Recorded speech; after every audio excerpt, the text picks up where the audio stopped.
Hello and welcome to Property Box News. I'm Simon Evison. In this edition, I'm taking a look at new electrical safety legislation, a new housing complaints service, and a bit of magic with Harry Potter. But first, the Tenant Fee Bill has finally gone through the necessary process in Parliament and, having been given royal assent, will come into force on June the 1st of this year, 2019.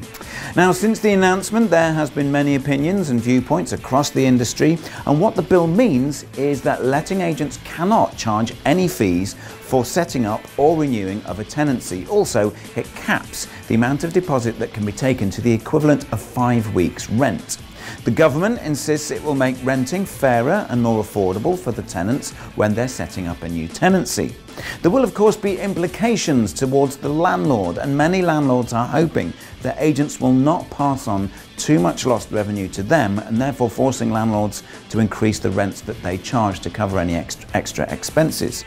In the long run, it could still end up costing the tenant, with rental prices increasing. So please tell us what you think might happen, and has there been any knock-on effects already? Leave us a comment in the section below. And there's another new piece of very important regulation on the way. Landlords must be registered with a redress scheme called the Housing Complaints Resolution. It was announced recently. This is set to be a legal requirement and carries a penalty of £5,000 if you are not registered. The idea behind it is to give tenants much more protection and a definite place to go when things go wrong, if they go wrong, and will potentially help millions by providing a straightforward way of getting help when faced with unresolved disputes such as problems with their home, like repairs and maintenance. Housing Minister James Brokenshaw said, all too often the process, getting help, can be confusing and overly bureaucratic, leaving many homeowners and tenants feeling like there is nowhere to go in the event of problems with their home. He went on to say, the proposals I have announced will help ensure all residents are able to access help when they need it, so disputes can be resolved faster and people can get compensation where it's owed.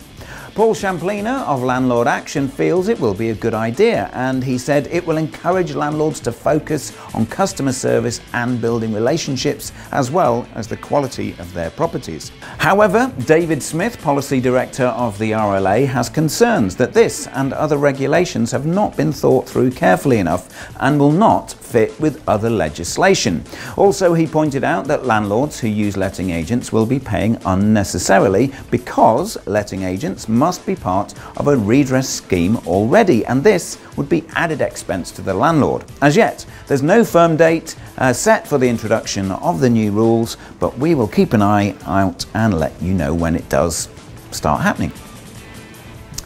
More new rules now. It's all about new rules in this edition. This time it's around electrical safety in your rental properties. The government has announced a tough new set of standards that will ensure your tenants are safe, and as Housing Minister Heather Wheeler said, everyone has the right to feel safe and secure in their own home. While measures are already in place to crack down on the small minority of landlords who rent out unsafe properties, she said we need to do more. The inspection and the certificate issued will need to be carried out by a competent and qualified individual in much the same way as a qualified gas safety engineer does the annual gas safety check. At present, there's no date set for when it will come into force. There will of course be a consultation period and the new standards introduced as soon as parliamentary procedure allows. So it could take some time, could be a year or more, who knows, but we'll keep an eye on this story as well. And finally, for those of you who are long-term viewers, you may remember I mentioned Harry Potter's house came up for sale back in 2016. Privet Drive, a perfectly ordinary house in a perfectly ordinary street, actually sold in 2018 for £490,000. Now you can live in another bit of Potter magic, because the former Royal Masonic School for Boys, which doubled as Hogwarts when its 1,400 square foot dining hall was used as the Great Hall in the first 3 Potter films, has been converted and renovated into luxury apartments. A modern 2-bedroom apartment with 2 parking spaces, underfloor heating and use of a a private leisure centre and tennis courts is available for rent at £2,200 per calendar month. The main building has also been the setting for a host of other British classic movies, including Monty Python's Meaning of Life, Hot Fuzz, and TV shows such as EastEnders, Spooks and Midsummer Murders. So if the idea of living here casts a spell on you, then check it out on Rightmove. There's a link below. And that's all from me this time. If you have any comments or you want to leave thoughts on the subjects I've discussed in this edition, then please leave us a comment below, and don't forget to like, share and subscribe. We'll see you next time. Goodbye. More new rules now. It's all about new rules in this edition. We should call it the New Rules Show. This time around, electrical safety in your rental properties. No, that was crap.